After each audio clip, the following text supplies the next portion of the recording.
Bonjour à tous, j'espère que vous allez bien. Aujourd'hui on se retrouve pour une nouvelle histoire, celle d'une légende. Vous avez vu le titre, on va parler de Bob Marley. Alors Bob Marley on connaît tous, on voit tous qui c'est, il est carrément dans la culture populaire, c'est carrément devenu un symbole. T'es obligé de connaître même si tu connais pas ou si t'écoutes pas. Et tout bêtement je me suis dit putain mais comment Bob Marley est devenu genre Bob Marley? Comment ce mec a fait pour devenir une légende indiscutable de la musique?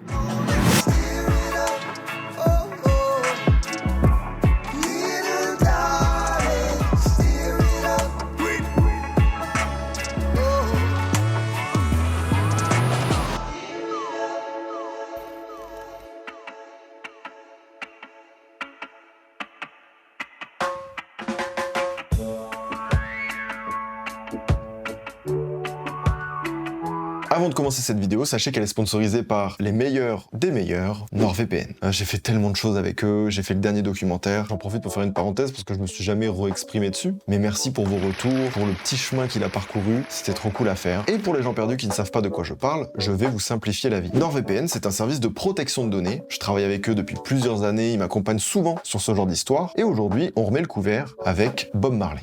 NordVPN, ça vous servira à chiffrer toute votre activité en ligne et du coup protéger vos données. Je ne sais pas, ça peut arriver de se connecter à un Wi-Fi public par exemple, au moins tu te sens en sécurité. Vous avez également NordPass, qui est un gestionnaire de mots de passe pour que vous arrêtiez d'utiliser le même mot de passe depuis 2010. Il serait temps de grandir en fait. Vous pouvez profiter de plus de contenu, genre si vous n'êtes pas en France et que vous voulez suivre la Coupe du Monde de rugby, il suffit de se connecter à un serveur français ou encore sur vos plateformes de streaming préférées pour suivre vos séries, vos mangas ou le sport à gogo, c'est le principe, faire semblant d'être ailleurs. Si ça vous intéresse, j'ai une offre exceptionnelle pour vous. Obtenez 4 mois offerts sur votre abonnement de 2 ans via mon lien en description. Je vous l'affiche juste ici. Profitez-en. Merci à eux pour leur confiance depuis si longtemps. Et merci également à vous de m'avoir écouté. C'est précieux. Il est temps maintenant pour vous de vous installer confortablement parce qu'on va parler d'une légende de la musique.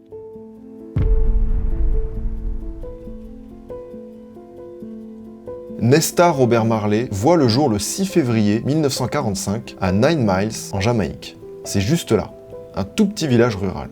Il est né d'une mère jamaïcaine et d'un papa d'origine britannique. Cependant, il va grandir avec un père absent, sa mère va l'élever seul. Il a très peu vu au final son père dans son enfance puisque son papa est décédé autour de ses 10 ans. Donc dans ses souvenirs, c'est comme s'il n'avait presque pas eu de père. Il a grandi à la campagne avec sa maman et ses grands-parents, il travaillait dès son plus jeune âge avec sa famille, il cultivait des terres, et c'est dans cette période de sa vie qu'il va découvrir la musique avec son oncle et son grand-père. Disons qu'en première approche de la musique, on raconte que c'est lorsqu'il a commencé à chanter dans les églises. Et le premier point à souligner, c'est que Nesta Robert Marley, il est métis. Et vous allez comprendre que ça n'a pas été simple, dans le contexte social dans lequel il était et dans lequel il est né, d'être métis. Alors pour vous aider à comprendre le contexte, je vais vous faire un petit peu d'histoire, j'ai essayé de le faire dans les grandes lignes. La Jamaïque, c'est une île dans la mer des Caraïbes qui s'est faite coloniser historiquement d'abord par les Espagnols, puis par les Anglais durant les derniers siècles. Du coup, les colons, ils se sont dit « Super, ce territoire-là, qu'est-ce qui pousse ici, là? Du sucre ?» Boum, les Espagnols ont rendu esclaves les habitants de l'île pour produire le sucre, jusqu'à ce qu'il n'y ait plus assez de main-d'œuvre. On fait comment, du coup? Eh bien, du coup, ils ont importé des esclaves africains, et ainsi de suite. Un jour, les Anglais, ils voient les Espagnols faire ça, ils ont vu le potentiel de l'île, ils ont dit « Bah, moi aussi. » Les Anglais sont allés conquérir l'île, ils l'ont pris aux Espagnols, et là on se dit « Super, c'est des sauveurs !» Pas du tout, hein, c'est des colons également, mais qui boivent du thé. Et petit à petit, la Jamaïque devient le plus gros exportateur de sucre au monde. Les Anglais importent des esclaves par milliers, et à un moment, ils sont 300 000 sur l'île, ce qui est énorme, il n'y avait pas autant de gens sur l'île de base. Et bah devinez quoi, ils étaient tellement que ils se sont révoltés. Ça a déclenché des guerres. On peut parler notamment de la Baptiste War, qui a contribué à l'abolition de l'esclavage dans l'Empire britannique en 1834. Et il faut savoir qu'il faut attendre un siècle après pour que la Jamaïque devienne autonome. C'est vraiment la version ultra cut. C'est juste pour que vous compreniez qu'il y a un passé colonial très actif. Et si vous êtes un petit peu plus curieux, évidemment, rien ne vous empêche de faire des recherches. Et c'est juste 1 an après que la Jamaïque ait son autonomie que Robert Nesta Marley est né. Du coup, il est né dans ce contexte-là d'un papa blanc, faisant de lui le seul métis de toute sa ville. Ce qui lui a valu des moqueries, de la discrimination, etc. Et pour un enfant, vous vous en doutez, c'est pas des choses qui aident à se construire. My father's a white and my mother black. No, them call me half caste or whatever. Me don't dep on no body side. Me don't dep on the black man's side nor the white man's side. Me dep on God's side. The man who create me, who caused me to come from black and white. Il a été rejeté du coup par les blancs, il a été rejeté par les noirs, il a eu du mal à trouver sa place, il avait pas de figure paternelle, et du coup il s'est très vite tourné vers la religion, mais ça on y reviendra. À l'âge de 12 ans, dans l'espoir d'une vie meilleure, il déménage avec sa mère à Trenchtown, un quartier pauvre de Kingston. Il va découvrir ce que c'est de vivre dans un ghetto, le contexte difficile qui va avec, autant pour se nourrir que pour trouver des choses à faire. Et dès ses 14 ans, il va plus à l'école, et il va passer une grande partie de son temps à traîner dans la rue avec un ami d'enfance à lui, qui s'appelle Bunny. Et Bunny et Bob, ils sont super copains, et ils ont une passion commune, la musique. Et la musique, c'est aussi ce qui leur permet quelque part d'échapper à la misère et à la violence de Kingston. Parce qu'à cette époque, Kingston, c'est une ville fracturée socialement et ethniquement. T'avais les Chinois dans les quartiers aisés qui contrôlaient le commerce de détail, les Juifs ailleurs qui géraient l'import-export, les Syriens, les Libanais, eux, ils avaient le commerce, les Blancs, ils avaient l'administratif, le gouvernement, et les Noirs afro-jamaïcains, bah eux, ils étaient souvent dans les quartiers pauvres, et ils étaient interdits d'activités commerciales, ou genre d'avoir le droit de vote. Donc bref, c'est de ce genre de fractures que naissent les conflits, les inégalités entre les communautés. Et si je vous parle de tout ça, c'est parce que vous vous doutez bien que Bob Marley a puisé énormément de son inspiration dans tout ça. Il aime tellement la musique qu'il ne veut faire que ça. Et c'est facile à dire, mais c'est pas si simple. Il a 16 ans, il travaille pour se faire des sous en tant que soudeur, et un jour il discute avec un de ses collègues, un certain Desmond Decker. Et son collègue lui explique qu'il vient de passer une audition de chant. Il a enregistré un truc avec un mec qui s'appelle Jimmy Cliff. Un petit mec qui commence là, Et Bob il se dit, mais attends, c'est possible de faire ça? Pourquoi on m'a pas proposé? Je vais où? Tu vas voir ce mec qui s'appelle Leslie Kong, tu viens de ma part. Je lui dis que t'as envie de chanter et tout, que tu veux essayer, pas de souci. Et c'est comme ça que Bob va enregistrer son premier son.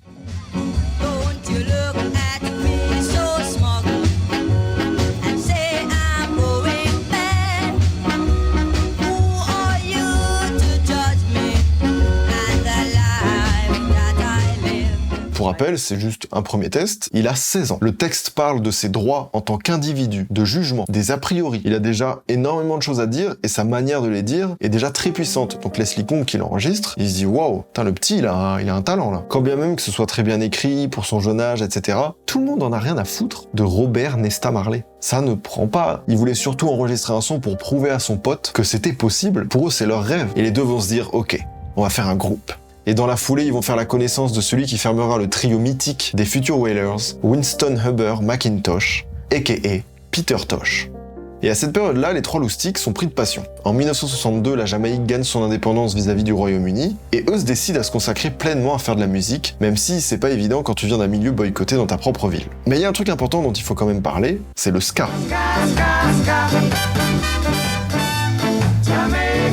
Le ska, c'est juste un mélange de musique traditionnelle jamaïcaine et de l'influence de la musique américaine. Nos trois loulous, ils sont à fond dans ça, le ska, c'est le truc du moment, ils kiffent. Du coup, ils montent leur groupe de vocal ska, The Teenagers. Ils vont faire des concerts dans les rues de Trenchtown en y interprétant des reprises de soul américaine, etc. Jusqu'au jour où un certain Joe Higgs, une figure emblématique de la musique jamaïcaine, va repérer leur talent et leur proposer de travailler avec lui. Dis donc, gamin, je t'ai vu t'entraîner tout seul, t'as du potentiel. Joe Higgs, ce n'est pas n'importe qui. Avec son groupe Higgs & Wilson, il faisait partie des artistes jamaïcains les plus influents de l'île. Ils avaient déjà vendu près de 50 000 disques à cette période-là, c'est donc, à ce moment-là, un big poisson. Et Joe va les aider. Il va les aider à progresser à la guitare, à progresser en chant, il va prendre ce rôle de mentor. Et il va prendre ce rôle de mentor à cœur, au point de leur faire des trucs bizarres comme les faire jouer dans des cimetières pour les préparer à la scène, car pour lui, si tu peux jouer devant des morts, tu pourras jouer devant des vivants. Voilà. Petit tips pour les timides. Par contre les gars, là, votre délire de The Teenagers, je sais pas quoi, ça dégage. Ça plaît pas, ça c'est nul. Nesta Robert Marley, tu vas prendre le nom de Bob Marley. Neville, tu vas te faire appeler Bunny Wailer. Et Winston McIntosh, tu t'appelleras Peter Tosh. Et maintenant les gars, vous êtes les Wailing Wailers. Pourquoi on s'appelle comme ça hein? Parce que vous vous plaignez tout le temps. Vous venez d'un endroit où ça chiale quoi, vous êtes des gros chialeurs. La traduction de Wailing Wailers, c'est les pleurs des pleurnichards. J'avais jamais traduit avant de... C'est étouchant et il s'appelle les gros ouin-ouin, quoi. Ouin-ouin. Joe, dans son rôle de mentor, va pousser les Wailing Wailers à passer une audition afin de rencontrer un des producteurs de ska les plus influents du pays, Sir Coxsone. Il avait son émission de radio, sa maison de disques, sa sono, son studio, le genre de gars en place avec qui c'est bon de s'associer. Coxsone va voir en eux leur talent et acceptera de produire un titre sous son label Studio One et organisera un featuring avec le groupe de ska du moment, The Skatalites. Et de leur collaboration naîtra le titre Simmer Down.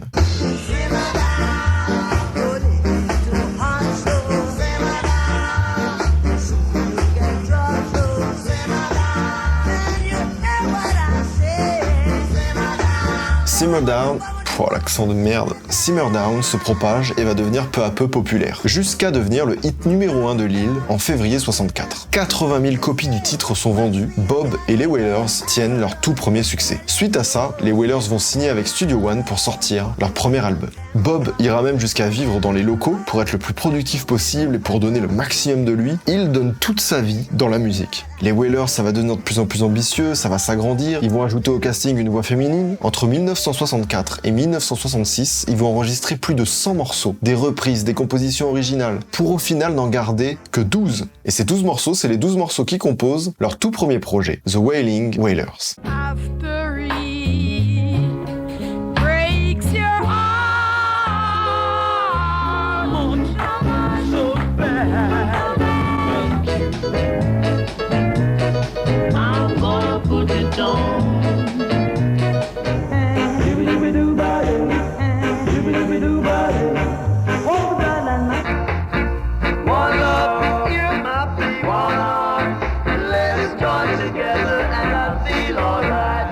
Alors bien qu'ils aient leur petit succès local, que leur musique se répande un petit peu, faut savoir que Coxsone à l'époque, il payait les membres des Wailers 3 livres par semaine. C'est 3,50 $. C'est pas beaucoup. Et en fait, ils se faisaient arnaquer de ouf. Mais à l'époque, ils avaient pas encore la notion de ce que pouvait rapporter la musique. Donc eux, ils étaient juste encore pauvres. Ils avaient juste toujours pas de thunes. Mais ils se rendaient pas compte qu'ils se faisaient exploiter, quoi. Mais je vous rassure, il y a pas que du négatif parce que Bob, en signant chez Studio One, il va commencer à fréquenter des artistes locaux. Et il va faire une rencontre qui va quand même changer pas mal de choses. C'est qu'il va faire la connaissance d'un trio de choristes, composé de Marlene Gifford, Constantine Walker et de Alpha Rita Anderson, dite Rita. Et Bob et Rita... Bob il tombe amoureux de Rita, mais Bob c'est un gars timide. Il est tellement timide qu'il écrit des lettres à Rita pour s'adresser à elle, et il demande à Bunny, son pote, de lui donner les lettres. Mais ça va marcher. Le 11 février 66, il se marie. Le lendemain, il part rejoindre sa mère aux États-Unis. Sans sa femme, évidemment. C'est juste un mec qui a un timing bien à lui, quoi. Du coup, Bob part aux États-Unis. Bon, il trouve un travail dans un hôtel, et bon, c'est pas vraiment un moment super important de sa vie, il va pas y rester longtemps, il se sent seul là-bas, il est nostalgique de son île natale, surtout il vient de se marier, mais il voulait, lui, veiller sur sa mère. Heureusement, il lui reste la musique, donc durant sa petite escapade, il est genre resté 6 mois à peine, et durant tout ce temps, il a continué à faire de la musique, il a écrit des chansons, et puis il est rentré sur son île avec plein d'inspiration. Pendant l'été 66, Bob est de retour en Jamaïque. Il y retrouve Rita, sa femme, qui entre-temps s'est convertie au mouvement Rasta. Elle lui parle de la visite de Tafari sur l'île, où elle a vu en lui l'incarnation du Christ. Petite pause culture, histoire de bien comprendre ce qu'est le mouvement Rastafari. C'est un mouvement social, culturel, spirituel qui a vu le jour en Jamaïque dans les années 30. Et le rastafarisme, ça se base sur une interprétation et une remise en question des écrits bibliques qui sont trop à l'avantage des Blancs et qui prennent pas assez en compte la condition des Noirs. C'est ce qui s'appelle une religion libératrice. C'est pas moi qui ai choisi, c'est comme ça. Les Rastafari sacralisent l'Éthiopie, parce que c'est le seul pays d'Afrique qui s'est toujours démené contre les tentatives d'invasion et de colonisation occidentale. Ils prônent la liberté et l'autonomie. Grosso modo, l'idée principale du mouvement, c'est la rébellion et la libération des consciences. Mais il faut juste se rendre compte que, Bob, il s'est tellement jamais senti à sa place, parce que métis, parce que pas de père, parce que moqué. Pour lui, cette religion, quand elle arrive dans sa vie, c'est tellement important que c'est une délivrance. Ils ont leur propre patois, ils consomment pas de viande, pas d'alcool, ils ne se coupent ni la barbe ni les cheveux, ce qui entraîne l'apparition de dreadlocks. Ils arborent les couleurs de l'Éthiopie impériale, rouge, jaune, vert, reprendre le symbole du lion de Juda. Ils cultivent sur leur terre le cannabis, qui pourrait être une plante sacrée, mais la consommation de cannabis est uniquement à but spirituel. C'est quelque chose que tu consommes lors des prières, c'est pas un truc récréatif. Et toutes ces valeurs et coutumes sont pratiquées dans le but d'être dans le refus de ce qu'ils ont appelé Babylone. Et Babylone, c'est un concept faisant figure du système esclavagiste et physique et mental que la société impose. The Babylon system is a vampire, deceiving the people day by day, building church and university.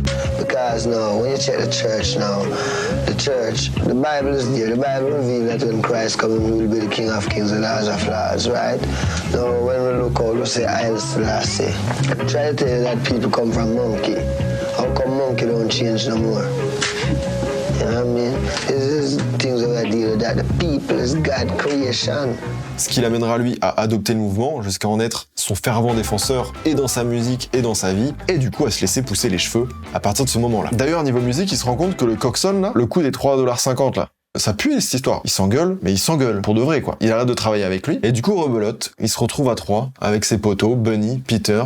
Et sur là, ils se disent, vous savez quoi les gars, on a essayé de nous la mettre, on va faire ça indépendamment. Et ils vont créer leur label, Wail & Soul. Changement de DA. Ils vont mettre de côté le ska pour s'orienter vers un nouveau style musical émergent sur l'île, le rock steady. Alors accrochez-vous parce que c'est très marrant. Le rock steady, c'est un style musical dérivé du ska, donc ça. Mais c'est ça, avec généralement moins de cuivre et davantage de place accordée au clavier et au chant. Et la différence majeure, c'est le rythme. C'est beaucoup plus lent et planant. Des théories nous expliquent la création de ce genre par la canicule. En fait, la canicule a frappé la Jamaïque en 66. Ils avaient chaud comme ça, comme j'ai chaud là, et danser le ska avec la chaleur, c'était horrible. On peut pas danser avec cette chaleur. Et là, malin, les gars, ils se sont dit, mais attends, si je ralentis tout là, t'as moins d'efforts à faire, et tu peux quand même danser, même sous canicule. Et ils ont créé un nouveau genre. Je m'attendais à tout, sauf à ce que la canicule soit responsable d'un nouveau genre musical. Et c'est pas con.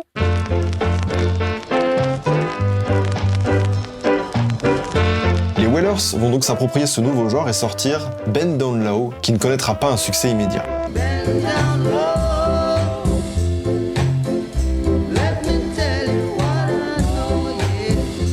Désormais indépendants, Bob et les Wailers ont beaucoup de mal à distribuer leur musique. Les Wailers sont obligés de distribuer leurs propres 45 tours à vélo, chez les disquaires, chez les DJ, etc. Mais c'est toujours compliqué de vendre, et ils sont de plus en plus pauvres. 1967, Bob et les Wailers, ils lâchent rien. Même si, bon voilà, ça prend pas, ils galèrent, ils sont dans la débrouille, tu vois. Ils continuent à enregistrer leur musique, et ils vont notamment enregistrer un morceau qui s'appelle Stir It Up, pour mon accent.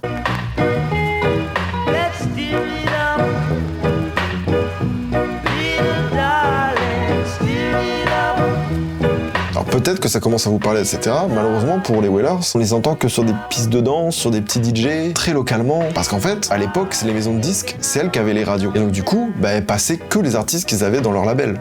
Et en fait, quand eux, ils font un label indépendant, du coup, tu passes pas en radio. C'est soit tu fais partie du système, soit t'es hors système. Et... bon, ils étaient hors système, quoi. Bob et Rita vont donc prendre la décision de quitter Kingston pour retourner à 9 Miles, la ville natale de Bob, afin de se ressourcer spirituellement, un retour à zéro. Bob va provisoirement arrêter la musique et retourner à une vie beaucoup plus simple, au contact de la nature, où il va se mettre à cultiver la terre. Et pendant ce temps, son meilleur pote Bunny, il va se faire arrêter par les flics. Il se fait arrêter par la police pour possession de cannabis. Pour rappel, c'est illégal en Jamaïque, et Bunny va purger une peine de 14 mois de prison. On est toujours la même année, on est en 67, et Rita et Bob vont accueillir le premier enfant de leur union. Enfant qui portera le nom de la mère de Bob, Cedella. Parce qu'ils étaient mignons. Cedella.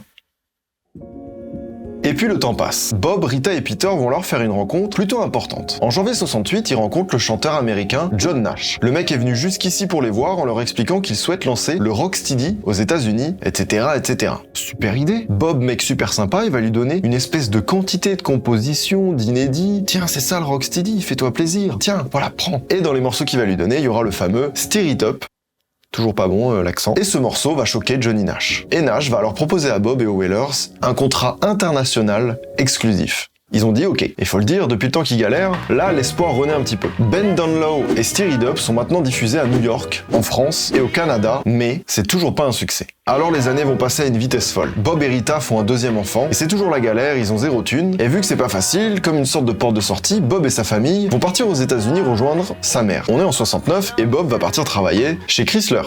Et bon, c'est pas non plus un passionné d'automobile, vous vous en doutez. Le reste du temps, lui, il passait son temps à écrire, à composer des musiques quand il était chez lui. Mais ils sont vraiment allés aux États-Unis pour se faire un peu de sous, parce que c'est trop la galère en Jamaïque en fait. Il va passer 3-4 ans à se faire des sous, à mettre des sous de côté. Puis après, une fois qu'ils ont assez de sous, ils ont décidé de revenir en Jamaïque. Donc Bob a fait ses petits sous, etc. On est maintenant en 1970 et il est de retour en Jamaïque. Et en 70, il y a des choses qui bougent. On a eu l'évolution du manto vers le ska, du ska vers le Rocksteady, et du Rocksteady, messieurs, dames, s'il vous plaît, faites un tonnerre d'applaudissements pour un nouveau genre musical, toujours pareil avec des contretemps sur les guitares, le reggae. Dans la Bible, il est mentionné qu'il existera une musique universelle, une musique qui fera danser et chanter tout le monde. Et pour les Wailers, il n'y avait aucun doute, le reggae était la prophétie. Bob va définir ce nouveau genre comme la reine des musiques. Donc changement de DA, les Wailers vont donc délaisser leur label, ils vont en créer un nouveau, orienté cette fois-ci, reggae. Et ce label, c'est Tuff Gong. Bunny sort de prison, il rejoint les Wailers qui se sont agrandis, et ils vont alors produire quelques reprises version reggae. Mais c'est toujours pareil, le succès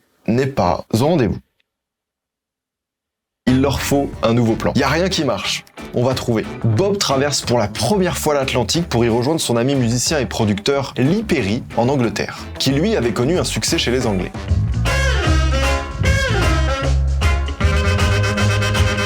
Lee Perry travaillait de base avec Coxon, et les Wailers se sont joints à lui une fois qu'il avait lâché l'arnaqueur. Bouh, on l'oublie pas lui. Nul, Coxon. Et durant cette période, ils vont enregistrer pas moins de 50 sons rocksteady pour en garder que 12, et ils en feront une compile, et ce projet s'appellera Soul Rebels.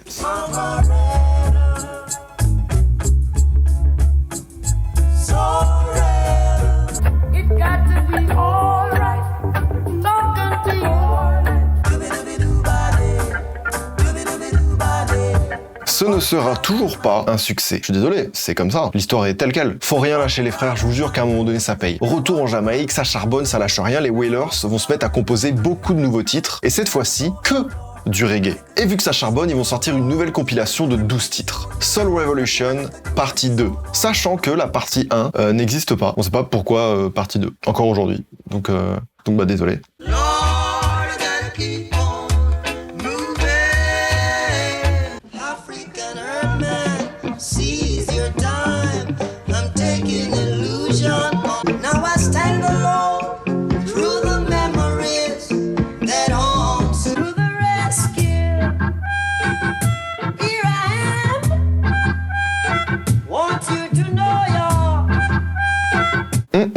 Toujours pas, hein, pas de succès en vue. Que dalle. Pourtant, hein, ça charbonne, mais ça y est. On a pris l'habitude maintenant, bon bah voilà, ça prend pas, c'est pas grave. Après, pardon de poser des questions, mais c'est l'idée de qui, cette harmonica ?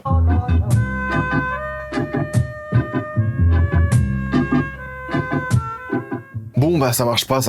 Là ils savent plus trop quoi faire, hein. Ça y est, on a fait le tour, on a charbonné, on a changé de registre 10 fois, on a changé de label, les gens ils veulent pas de nous. Lee Perry, le gars avec qui il bosse, il essaye de convaincre Bob de rendre son nom un petit peu plus américain. Donc du coup il le crédite sur certaines chansons en l'appelant Bobby Martel.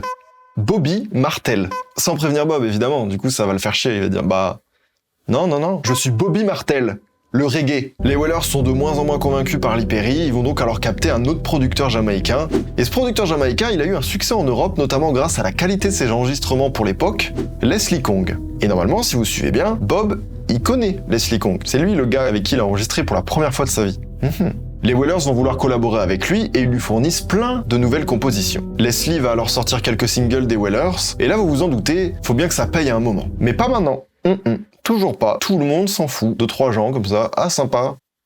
Force. Vu que c'est un flop, là c'est le producteur, donc c'est Leslie Kong qui vire les Wailers. Il veut plus entendre parler d'eux, de leur musique, vous êtes trop nuls. Alors je suis désolé, on dirait que ça avance pas dans cette histoire. Mais les mecs, il y a une détermination, il y a un truc de ouf, où pendant tellement de temps, ils ont floppé. En parallèle à tout ça, Rita va rencontrer par hasard une femme portant le nom de Marley. C'est la demi-sœur de son mari. Bob va donc faire la connaissance de la famille de son père, qu'il connaissait pas trop, et ils le rejetteront par rapport à sa couleur de peau et à sa culture rasta. Et cet événement va évidemment marquer Bob et l'inspirer pour créer des nouvelles chansons comme Cornerstone en 70. You're a builder, baby.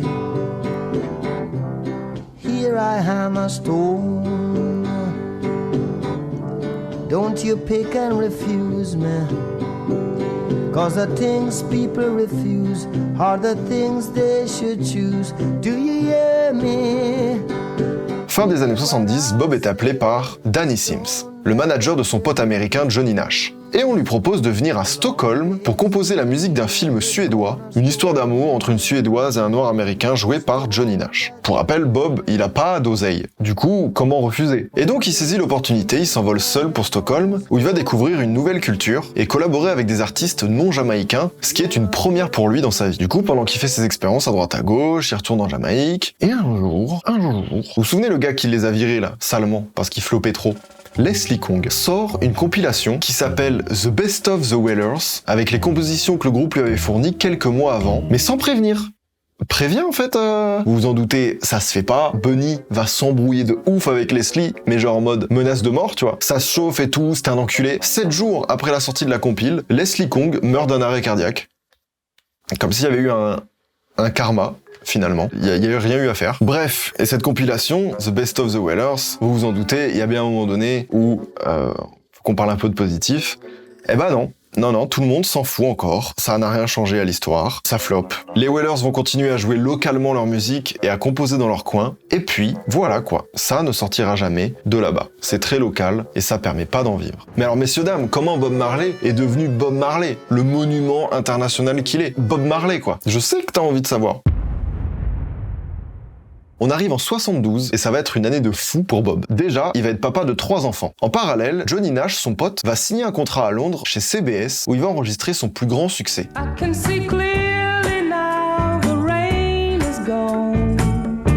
Avec ce single, il entre dans les 5 meilleures ventes en Grande-Bretagne et reste au sommet des classements pop américains pendant près de 4 semaines. Et en même temps, quel classique, alors la version de Jimmy Cliff aussi, mais il te donne le sourire. Et pour Bob, voir son frérot, son pote comme ça avoir du succès, ça lui donne de l'espoir. Il est tout le temps en mode, ok, je vais rebondir, ça me donne de l'espoir, mes frérots ils y arrivent, je pourrais y arriver ça veut dire. Alors j'en profite pour faire une petite parenthèse sur l'adaptation française. Nous n'aurons plus jamais un jour de pluie.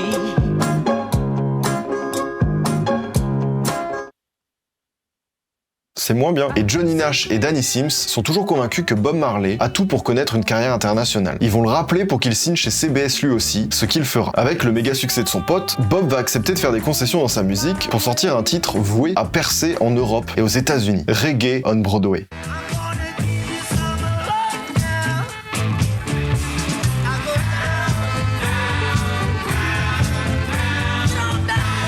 C'est un flop.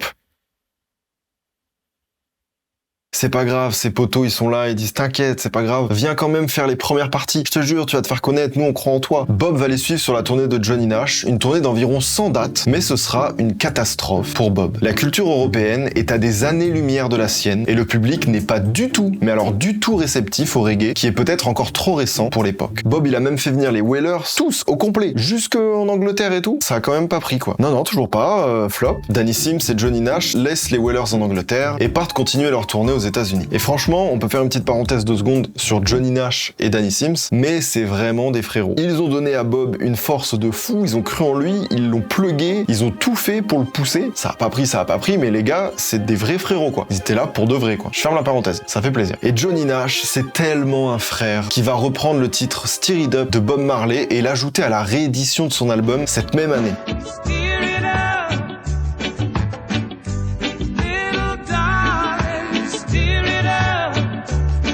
Mais sans plus, ça passe un peu inaperçu. Ça y est, ils en ont marre. Gars, ça fait trop de temps là qu'on bosse comme des oufs. On n'a pas un sou. Le destin, il veut pas. Eh ben, il veut pas. Du coup, ils commencent tous un peu à craquer, ils perdent toute la motivation. Et ils se disent qu'il est temps d'abandonner leurs rêves et de retourner dans les quartiers de Kingston, quoi. Mais Bob va tenter un dernier coup, à l'audace. Il contacte Chris Blackwell, le fondateur d'Island Records, qui est la plus grosse maison d'édition de l'époque, et qui avait déjà lancé des artistes jamaïcains comme Millie Small, et son titre My Boy Lollipop, vendu à plus de 6 millions d'exemplaires dans le monde. Donc un gain en place.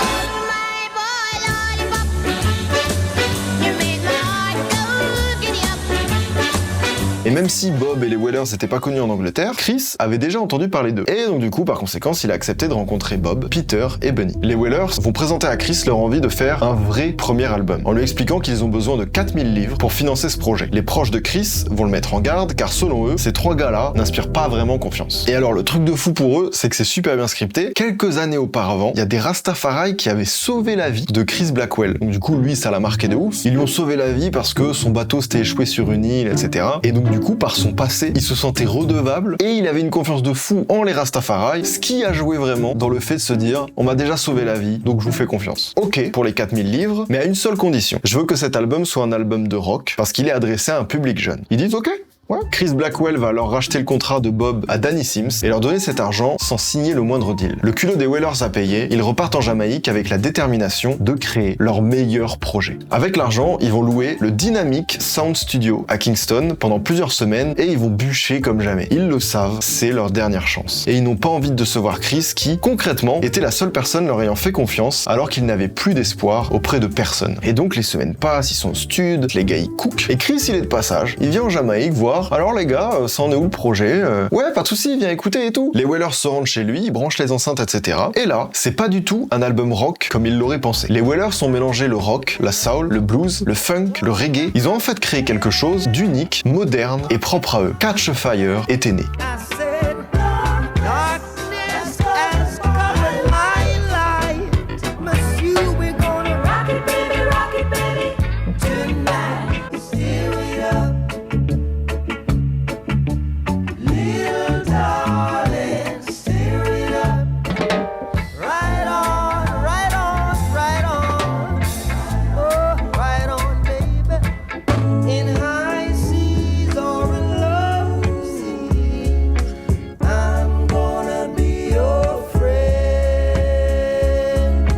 Et Chris, même si c'est pas ce à quoi il s'attendait, il se rend compte que c'est mieux, parce que c'est vraiment bien. Il est choqué du truc. Et il se dit, attends, il y a une douille, vous avez mis les meilleurs morceaux, c'est la face A, fait écouter la face B, il écoute. Tout est bien. Il y a pas de douille, il y a pas de piège. C'est vraiment genre, il est choqué. Là, il y a une proposition, il a jamais entendu ça, tu vois. Chris va prendre les enregistrements et y faire des overdubs, qui sont des ajouts post-production comme des solos de guitare, de clavier, le doublage d'une piste, pour avoir plus de punch par exemple. Et il va être très exigeant sur le mix. Et après tout leur bidouillage, Catch a Fire sortira en décembre 72 et se vendra à 14 000 exemplaires sur la première année avec très peu de promos. Déjà, ça avance, c'est bien. C'est pas la folie, c'est pas un méga succès, mais c'est pas un flop non plus. Ça fait du bien. Bref, on est en 1973, Bob a un nouvel enfant, avec une nouvelle femme. Vous allez voir, ça va devenir compliqué à suivre. Les Wailers partent en tournée pendant 4 mois pour faire la promotion de l'album. C'est le Catch a Fire Tour, où ils donneront des concerts en Angleterre, au Canada et aux USA. Sauf qu'à cette époque, une tournée promotionnelle, tu gagnes pas trop de sous.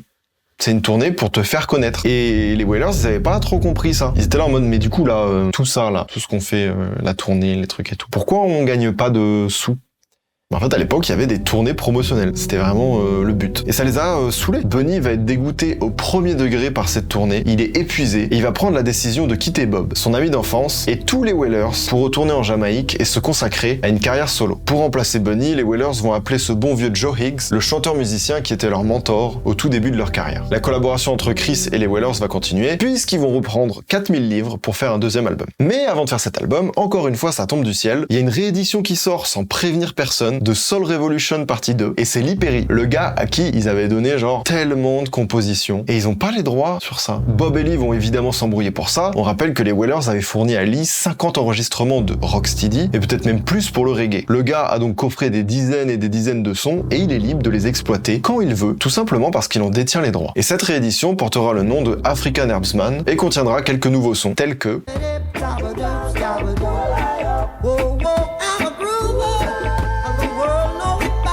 et cette musique va juste tout casser en Jamaïque. Elle restera pendant 5 mois en tête des ventes de l'île. C'est le premier gros succès des Wailers, et bien sûr, c'est Lee qui touche les royalties. Et ça fout la haine, parce que j'ai qu'une envie, c'est qu'ils gagnent de l'oseille là. Les gars, quand ils ont du succès réel, ils ont pas les droits. Ah, ça fait 10 piges quand même qu'ils attendent là de gagner des sous. Faites croquer. Une nouvelle tournée se prépare, et cette fois-ci pour faire la promotion du deuxième album. Ils se produiront d'octobre à novembre aux USA, en Angleterre, mais encore une fois la relation entre les membres du groupe se dégrade. Peter était connu pour être quelqu'un de sanguin, et il s'avère qu'une embrouille entre lui et Bob va éclater lors de la tournée, annulant certaines dates. Il reprochait également à Chris de favoriser Bob par rapport au reste du groupe, et Peter disait avoir besoin de reconnaissance et de respect. Il va donc quitter l'équipe, comme Bunny, pour se consacrer à une carrière solo. Aïe aïe aïe. C'est donc officiellement la fin des Wailers. Et à partir de ce moment-là, à la demande de Chris, qui s'occupait encore de Bob, il a demandé à ce que le groupe change de nom et devienne Bob and the Wailers. Bref, on arrive à la fin des années 73, le deuxième album est prêt. Et cet album dénote du premier par une sonorité hyper reggae, brute, sans overdub, avec un discours plus révolutionnaire, engagé, voire même violent. Rien que le nom du projet parle de lui-même, Burning. Get up, stand up. Don't give up the fight. I shot the sheriff, but I didn't shoot no deputy. That's why we gonna be burning and looting tonight. I say we gonna burn and loot if you are the big tree. We are the small ants. Anecdote, cette musique fait référence à l'embrouille avec Coxsone qui les a niqués à leur début. La petite hache peut couper le Big Tree. Big Tree étant le nom du nouveau label de Coxsone. Voilà, on aime bien la pichenette. Des articles paraissent dans les revues, les journaux, et même si ce projet est moins mainstream que le premier, il va dépasser les frontières et connaître un succès qui n'était jamais arrivé jusque-là. Il sera classé à la 151e place au Billboard 200 et 41 dans la catégorie Billboard R&B Album. Soit dit en passant, c'est juste raciste. À cette époque-là, un artiste noir, on savait pas trop où le foutre, donc on disait que c'était du R&B. Et là, ça s'emballe pour de vrai. Ils vont même avoir leur place dans The Hot Grey Whistle Test, une émission musicale britannique diffusée par la BBC, ce qui en fera leur première apparition à la télévision. Come on and steer it up. Little darling, steer it up. Come on, baby. C'est tout simplement une dinguerie pour eux, une délivrance. Ils ont aucune aucune envie de s'arrêter là, ils vont continuer l'aventure avec Chris Blackwell pour composer leur 3e album, et cette fois-ci, ils auront pas 4000 livres, mais 12 000 livres. Enfin, de la reconnaissance. Toujours pas beaucoup d'oseille, mais c'est pas grave. Au moins, t'es reconnu, t'as un peu de visibilité, il se passe quelque chose, quoi. Là, ça fait plaisir. On est en 74, pareil, l'année commence, pareil, il fait encore un nouveau gosse, avec la même femme que l'année d'avant, Janet machin. La famille des Wailers, elle, s'agrandit, ils recrutent des nouveaux membres, et se mettent à fond sur la composition de leur 3e album. Sauf que, écoutez-moi bien. Bon, ok, faut se mettre sur le 3e album. Bob, il est là, il est chez lui un après-midi, puis il met la radio, et là, il entend ça.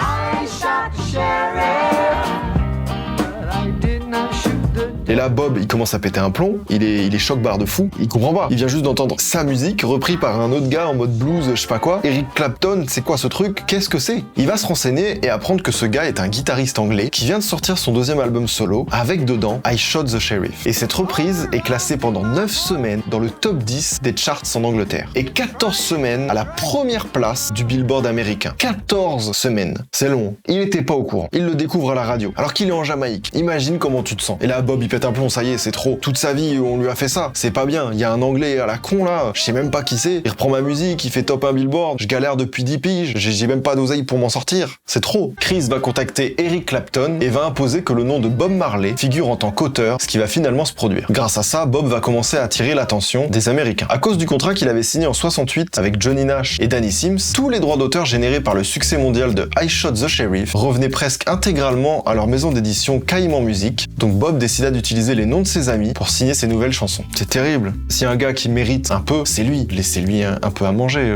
c'est trop. Je vous mets juste un petit classement de I Shot the Sheriff par pays, là, pour que vous vous rendiez compte à quel point il a dû avoir la haine de fou. C'est presque du vol, tu vois. Tu dois te sentir trop mal. Ce morceau a tout baisé. Et à ce jour, c'est le plus grand hit de Eric Clapton. Donc c'est même pas à lui, il a jamais fait mieux que ça. C'était pas à lui. Bref, après avoir digéré ça, les Wailers continuent à travailler sur leur 3e album, et il sera prêt fin octobre de cette même année. Il s'intitule Natty Dread, et sera composé de quelques classiques qui vont changer définitivement le quotidien du groupe. Just be up yourself and don't say no.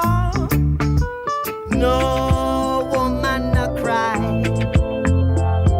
No woman no cry. We're gonna dance to the music, yeah.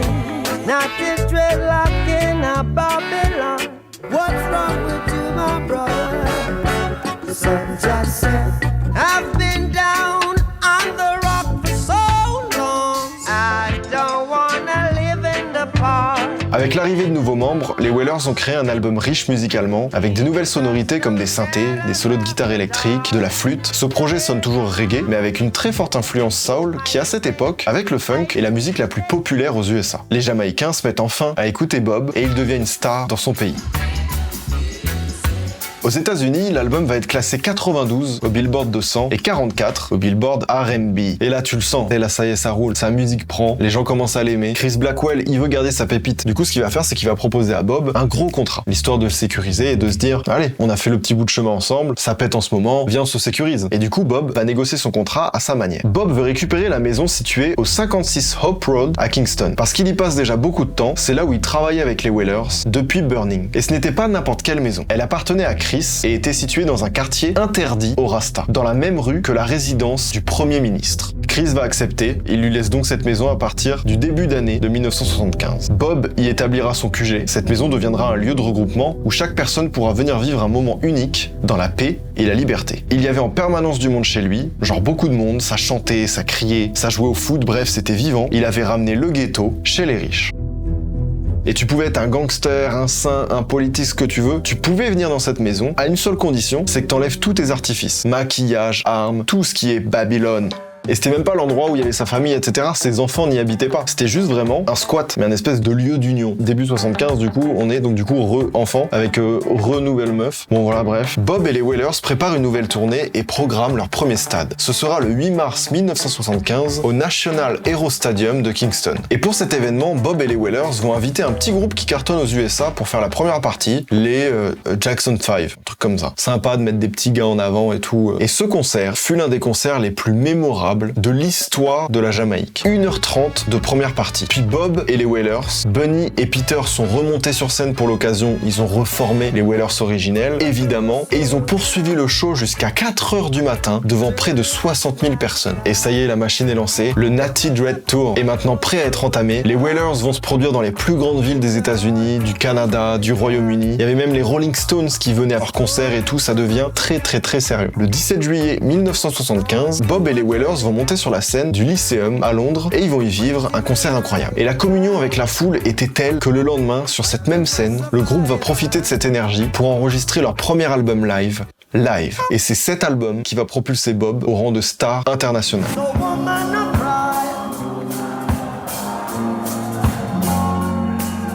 No woman no cry.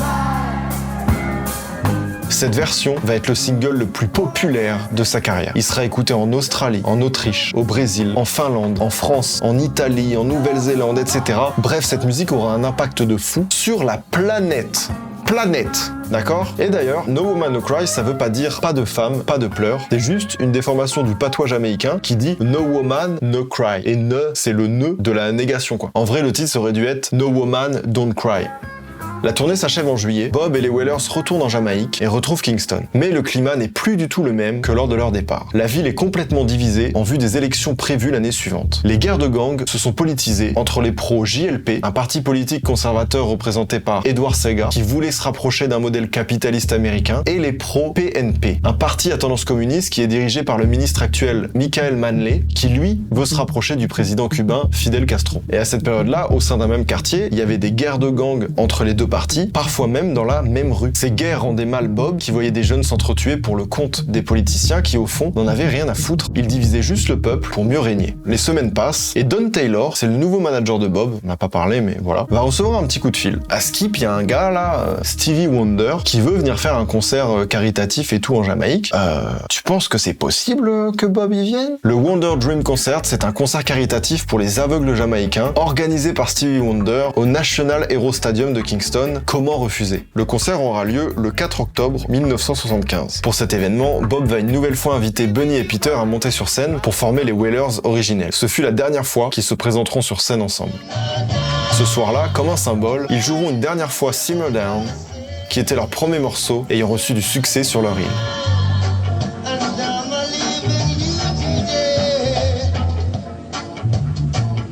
Début 76. Qui dit nouvelle année dit nouvel enfant. On récapitulera un autre jour. Et ça enchaîne avec le 4e album. Bob et les Wailers dévoilent au monde leur nouveau projet, Rastaman Vibration. La presse critique cet album, le considérant moins abouti que le précédent. Et pourtant, ce fut le plus gros succès commercial de son vivant. Positive. Got to have a good vibe. Feel like dancing. Dance 'cause we are free. If it's all night, got to be all right. Rule of international morality. Jolly children, yeah. Le projet fonctionnera de fou aux USA. Bob Marley et les Wailers atteindront le top 10 du Billboard en se classant 8e. Et voilà, là ça se régale. Avec tout ça évidemment, ça va tourner partout. USA, Canada, Allemagne, Suisse, France, Angleterre, partout. À ce moment-là, la vie de Bob c'est une dinguerie. Ça va à 200 à l'heure. Le succès est phénoménal. Et là, il y a peu de chances de faire un retour en arrière.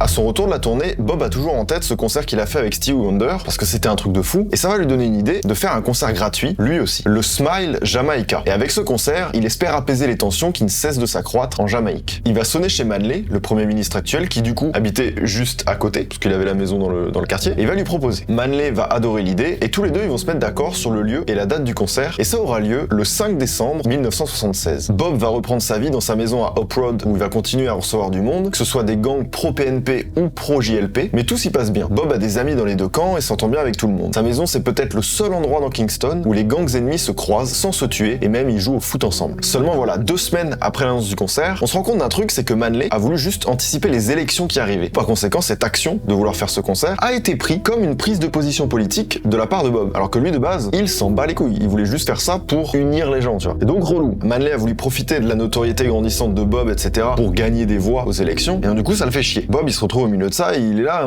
je fais quoi? Le timing est juste cata. Du coup, face à tout ça, Bob il sait pas trop quoi faire, il va continuer de pas prendre position, il va que prôner la paix, il se concentre sur les répétitions, il veut juste que le concert soit bien, il sent qu'il y a un bourbier qui arrive mais il y prête pas attention. Il est là pour sa mission et il respecte que sa mission. À l'approche du concert, les tensions montent. Le gouvernement va disposer des agents de service secrets pour assurer la sécurité de Bob et des Wailers pendant leur répétition. Ils seront présents avec eux nuit et jour. Mais le 3 décembre, c'est-à-dire 2 jours avant le concert, aucun agent ne va se présenter au 56 Hope Road. C'est ce soir-là que 6 individus armés vont rentrer dans sa cour et tirer en direction de la maison de Bob et d'une voiture.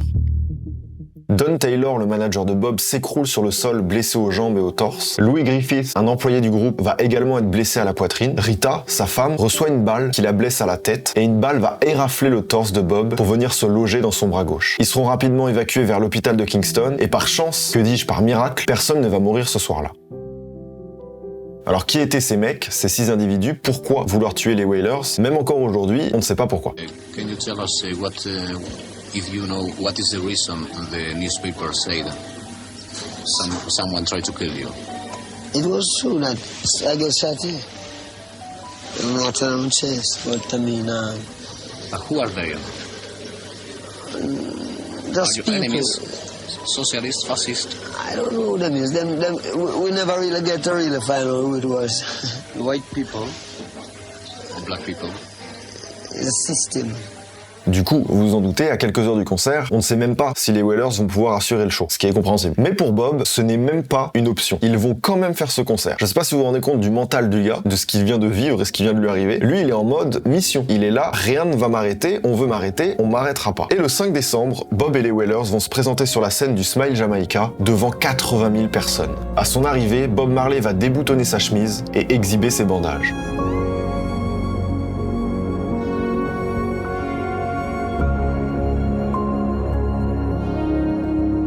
Après cet événement, Bob ne se sent plus en sécurité sur son île. Les Wailers et lui décident de se réfugier à Londres afin de préparer le plus sereinement possible leur prochain album. Il est donc temps pour eux de s'exiler.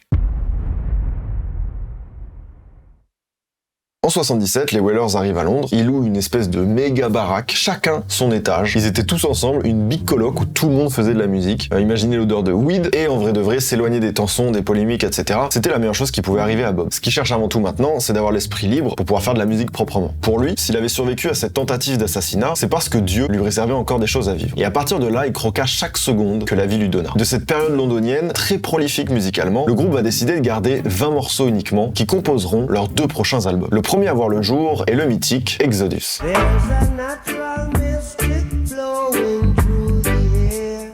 Are you satisfied with the life you're living? Jamming, jamming, jamming, jamming, and we're jamming in the name of the Lord. I don't wanna wait in vain for your love. See, I want to give you some good loving.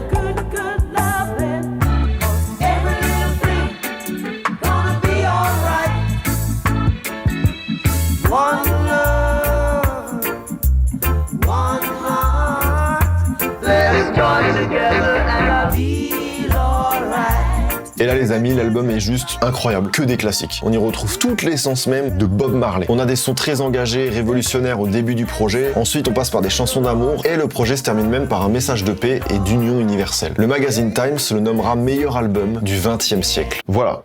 Et vous connaissez la chanson maintenant, qui dit nouvel album dit nouvelle tournée, le Exodus Tour. La première date est prévue le 10 mai à Paris. Donc du coup, ils vont faire quelques interviews avec des médias, etc., des journalistes et compagnie. Et du coup, ils font leur petite journée presse, etc. On est la veille du début de la tournée de Bob et des Wailers. Et v'là Tipa qui vont improviser un match de foot avec quelques journalistes français qui étaient là. Ça reste des amoureux du foot, il n'y a pas de mauvais adversaire. Un journaliste français, ils le prennent. Là, on se rend compte quand même que les gars aiment vraiment le foot. Ils organisent des matchs avec les médias qui les interviewent. Et pendant ce match, Bob va se prendre un coup de crampon sur son orteil droit. Il a le pied en sang, mais ça va pas l'empêcher de continuer le match dans la douleur. Si Bob a réussi à monter sur scène après avoir subi une tentative d'assassinat, c'est clairement pas une blessure à l'orteil qui va l'empêcher de faire la tournée. Alors sans spoiler la fin de l'histoire que tout le monde connaît, c'est fou que ce soit la faute des journalistes français. Encore vous.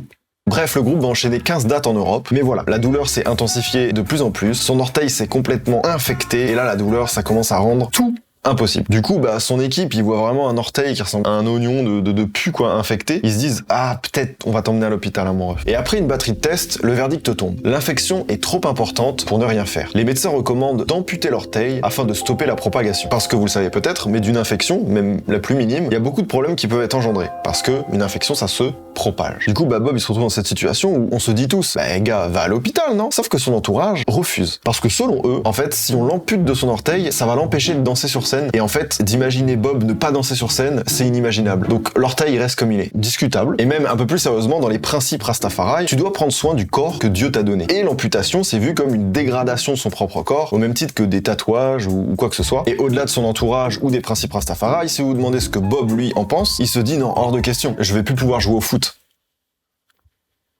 Voilà. Du coup, l'hypothèse de l'amputation, ça dégage. La tournée annulée. Par la force des choses, ils vont quand même se rendre à Miami, où un médecin va intervenir pour retirer une partie de l'infection, réduisant localement la douleur. Ils font l'aller-retour, et de retour à Londres, après quelques mois tranquillou, Bob et les Wailers vont sortir leur 4e album studio, qui lui est déjà prêt depuis bientôt 1 an. Cet album, c'est Kaya.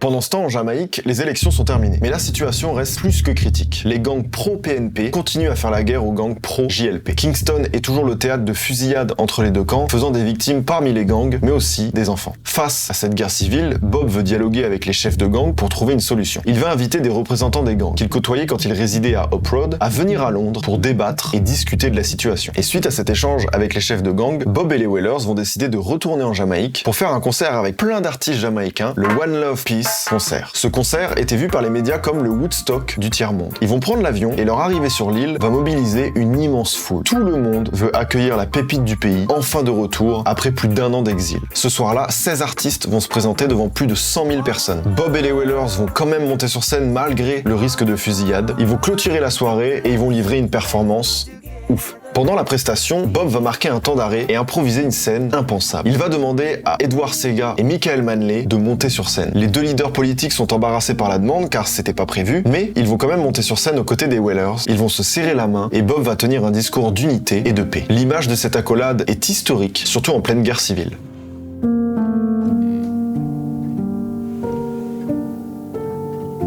Ce concert va faire passer Bob au rang de héros national. Il est respecté par tous pour qui il est, pour son courage, pour sa volonté d'unir les gens, mais surtout d'unir les Jamaïcains dans la paix et l'amour. Suite à ce concert, Bob va décider de revenir définitivement en Jamaïque. Il retrouve sa maison et réalise un rêve de gosse en y installant son propre studio, le Tuff Gong Studio. Bob et les Wailers vont maintenant préparer leur prochaine tournée. Ils vont en profiter pour enregistrer leur 2e album live, Babylon by Buzz Tour. Rastaman vibration, positive. I wanna love you.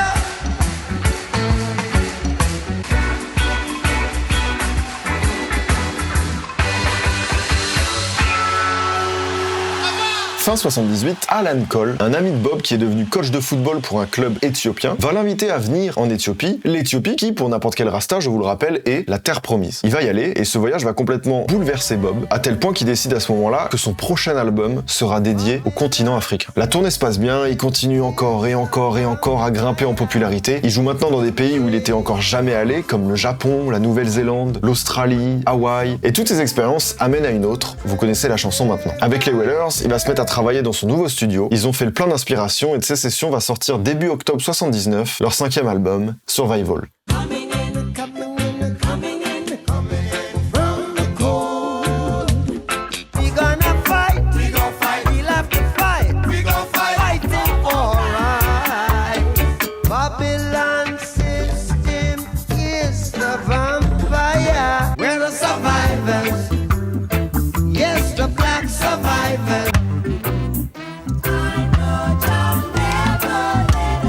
Ambush in the night.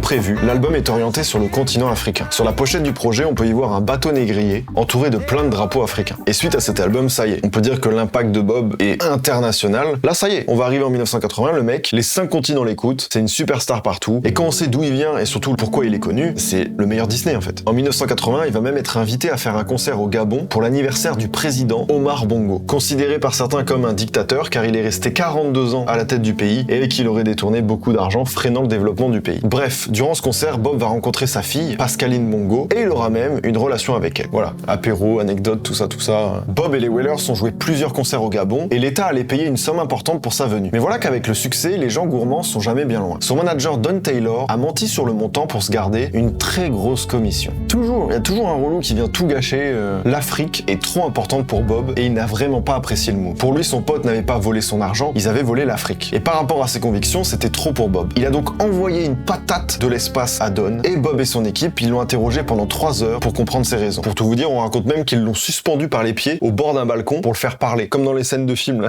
J'aime bien ce côté de Bob un peu. À un moment donné, ça y est, le gars est trop gentil, il s'est fait marcher dessus tout le temps, tout le monde a voulu le baiser. Je pense que le gars là, il a payé pour toutes les fois où on l'a baisé dans sa vie. Pour moi, Bob Marley, il peut suspendre qui il veut par un balcon, c'est pas grave. Il y a forcément une bonne raison, tu vois. Revenons sur son dernier projet. Survival, c'est pas juste un album engagé sur l'émancipation des pays africains, non. Un son en particulier va même contribuer à l'indépendance d'un pays. Je sais pas si vous vous rendez compte de l'impact. Depuis 1980, la Rhodésie connaît un mouvement de révolte du peuple africain envers les Anglais, parce que c'était une colonie britannique. Le son Zimbabwe, qui est le nom originel de la Rhodésie, issu de son album, va devenir l'hymne des révolutionnaires qui obtiendront l'indépendance de leur pays cette même année. Suite à tout ça, le peuple et le nouveau gouvernement réclament la venue de Bob. Ils veulent absolument que Bob soit là au Zimbabwe pour la cérémonie d'indépendance. Mais voilà, les gens qui travaillent pour Bob lui disent « Désolé, mais ils ont pas le budget ». Ça arrive aux oreilles de Bob et il envoie alors du matériel depuis Londres à ses frais. Il paye tout de sa poche et fait le déplacement depuis la Jamaïque pour venir à l'événement car rien n'est plus important à ses yeux. Ce soir-là, plus de 100 000 personnes étaient présentes dans le stade, mais le concert a dérapé. Des milliers de personnes ont forcé les grilles autour du stade et les autorités ont dispersé la foule avec du gaz lacrymo. Les gens fuyaient, d'autres se sont retrouvés au sol, piétinés, les yeux, la gorge irritée. Les Wailers ont quitté la scène, mais Bob n'a pas bougé. Il a continué de chanter seul, sans ses musiciens et en luttant contre les effets de la lacrymo. Je vais pas vous mentir, même avant de faire la vidéo, je savais pas tout ça, mais en fait, Bob Marley, c'est un personnage de manga. C'est le respect du gars, quoi. Après ce concert surréaliste, etc.,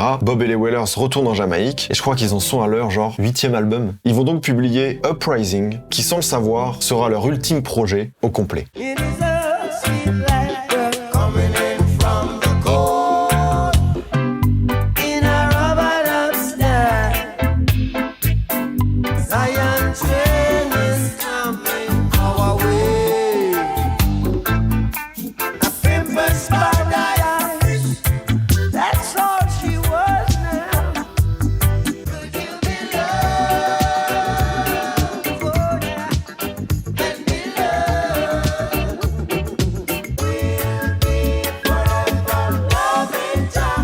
We'll be forever. Won't you help to sing these songs of freedom? 'Cause all I ever have, redemption songs. Redemption. Uprising cartonne, Bob Marley et les Wailers vont maintenant entamer la tournée qui va avec. Vous connaissez la chanson maintenant. Le lendemain de 2 concerts au Madison Square Garden à New York le 19 et 20 septembre 1980, Bob et son équipe se rendent à Central Park pour y faire un jogging. Mais au bout de quelques minutes, Bob s'effondre sur le sol et est pris par des vomissements. Il tremble de partout, mais se relève très rapidement comme si de rien n'était. Donc là, son équipe est quand même intriguée de ce qui vient de lui arriver et ils lui disent viens, tu devrais juste checker que tout va bien, au moins pour vérifier, pour s'assurer quoi. Les médecins vont l'examiner, il va passer un scanner, des rayons X, toute une batterie de tests. Suite à ça, les médecins reviennent vers Bob et son équipe et détaillent leur bilan. Le mélanome causé par sa blessure à l'orteil, que tout le monde avait oublié, a développé des métastases dans ses organes. Un à l'estomac, un autre au poumon et 2 au cerveau. Le cancer s'est donc généralisé, les médecins ne comprennent même pas comment il peut encore tenir debout et estiment qu'il lui reste quelques mois à vivre. Peu importe le traitement, Bob sait qu'il est condamné. Cette nouvelle va évidemment choquer Bob, surtout que chez les Rastas, la mort c'est un sujet ultra tabou, au point que ça ne doit pas t'effleurer l'esprit. À aucun moment tu ne t'autorises de penser à la mort tant que t'es en vie. Malgré tout ça, il va quand même vouloir continuer sa tournée, etc. C'est sa vie maintenant. Et il a dédié sa vie à tout ça. Donc il veut continuer et il veut assurer le prochain concert à Pittsburgh qu'il doit tenir le 23 septembre 1980. Pendant la répétition du concert, on raconte que Bob a bloqué et a insisté sur une musique en particulier. Il a insisté pour répéter I'm hurting inside une fois, 2 fois, 3 fois, 4 fois. Ce son a tourné en boucle pendant 3 heures sans qu'on puisse l'arrêter. Et en fait, il est juste pas fou. C'est quelqu'un qui est en train de digérer une nouvelle atroce qu'il vient d'apprendre. Et je ne sais pas comment tu gères ça quand t'apprends que tu vas mourir. J'arrive pas à imaginer l'état dans lequel tu dois être quand tu dois faire semblant que ça va aller et que ça va le faire alors que tu sais que t'es condamné. Le concert a fini par commencer, tout s'est déroulé à la normale, malgré un Bob affaibli. Mais ce fut le dernier concert de la tournée, qui s'est logiquement annulé, mais surtout c'était aussi le dernier concert de sa vie. La famille de Bob ne veut pas le laisser mourir à petit feu, ils vont donc le convaincre de suivre une thérapie. Premièrement, il fera une chimio, où il va perdre ses dreadlocks, et suite à ça, les médecins vont lui estimer 3 semaines à vivre. Il sera ensuite envoyé en Allemagne, afin de suivre un ultime traitement aux côtés d'un médecin spécialisé qui avait pour réputation de guérir des cancers supposés incurables, le docteur Joseph Isels. Bob perd du poids, il est maintenant autour des 50 kilos, il subit une attaque et perd la motricité de son bras gauche, l'empêchant de jouer de la guitare. Même si le traitement a réussi à prolonger son espérance de vie de quelques mois, il ne lui reste plus rien. Mais il garde le sourire et s'accroche à l'espoir de s'en sortir. C'est d'ailleurs pour ça qu'il n'a jamais rédigé de testament. C'était une façon pour lui de montrer qu'il n'envisageait pas une seconde de se laisser abattre. Le docteur Joseph Isels a maintenant fait son maximum. Bob va donc être transféré dans un hôpital à Miami le 8 mai 1981. Trop faible pour retourner en Jamaïque, c'est entouré de ses proches et de ses 11 enfants que Bob va pousser son dernier souffle le 11 mai 1981, à l'âge de 36 ans. Son corps est rapatrié sur son île et fut exhibé à Kingston dans un cercueil de verre, habillé de son mythique ensemble en jean, accompagné d'une guitare, de ses dreads et d'un pochon de weed. Ses funérailles ont lieu le 21 mai à Roden Hall, près de son village natal de 9 Miles, et rassemblent des centaines de milliers de Jamaïcains. Dans une ambiance pesante certes, mais sur les images que l'on a, on y voit peu de gens pleurer. Sur toute l'île, on pouvait y entendre ses musiques. Les gens chantaient et dansaient pour faire honneur à ce qu'il avait dicté tout le long de sa vie, l'amour, la joie et la paix.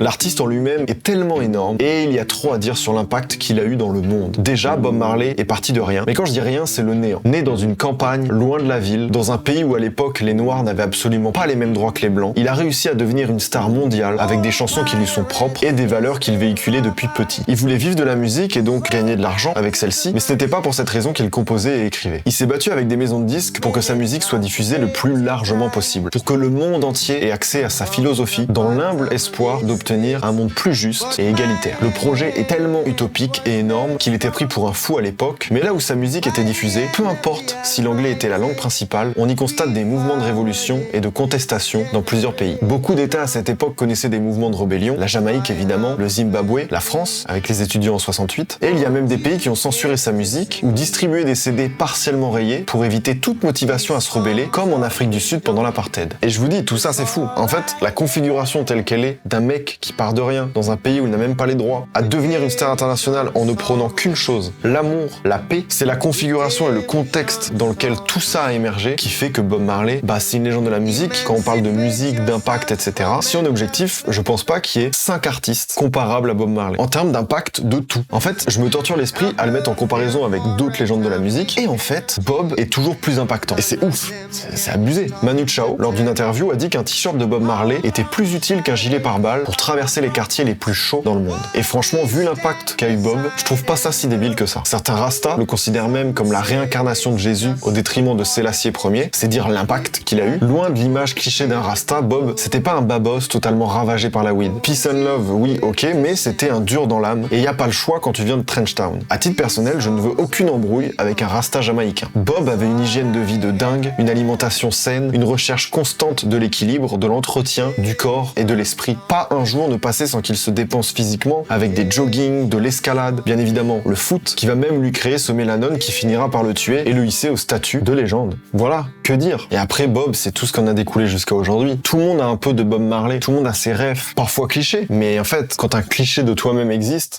c'est que t'as déjà atteint une sphère de popularité qui est rarissime. Parlons des Wailers. Peter Tosh a été assassiné en 87 à Kingston alors qu'il allait prendre le contrôle d'une radio locale. Il était dans des histoires de trafic de cannabis, on sait pas vraiment vraiment les raisons exactes de l'assassinat. Junior Braithwaite, le jeune prodige de la guitare qui a commencé à 13 ans, est assassiné en 99 à Kingston pour des raisons encore inconnues. Bunny Wellers, lui, est décédé en 2021 à la suite d'un AVC. Quant aux autres, ils sont tous plus ou moins vivants. Donc je me pose vraiment la question de qui a eu plus d'impact que Bob Marley, quoi. C'est assez abusé. Dites-moi ce que vous en pensez. Le tout en faisant du reggae. Les gars, rendez-vous compte. On parle de reggae de base là, hein. Non, c'est trop. C'est beaucoup. C'est vraiment beaucoup. Moi, je vous laisse là-dessus. Je vous laisse me dire ce que vous en pensez. Merci à vous d'avoir suivi cette vidéo. Merci à NordVPN une dernière fois pour leur confiance éternelle. Il y a un petit lien en description si vous voulez profiter de l'offre. N'oubliez pas. N'hésitez pas à vous abonner à la chaîne, à lâcher un petit like si ça vous a plu. Sur ce, je vous dis à bientôt.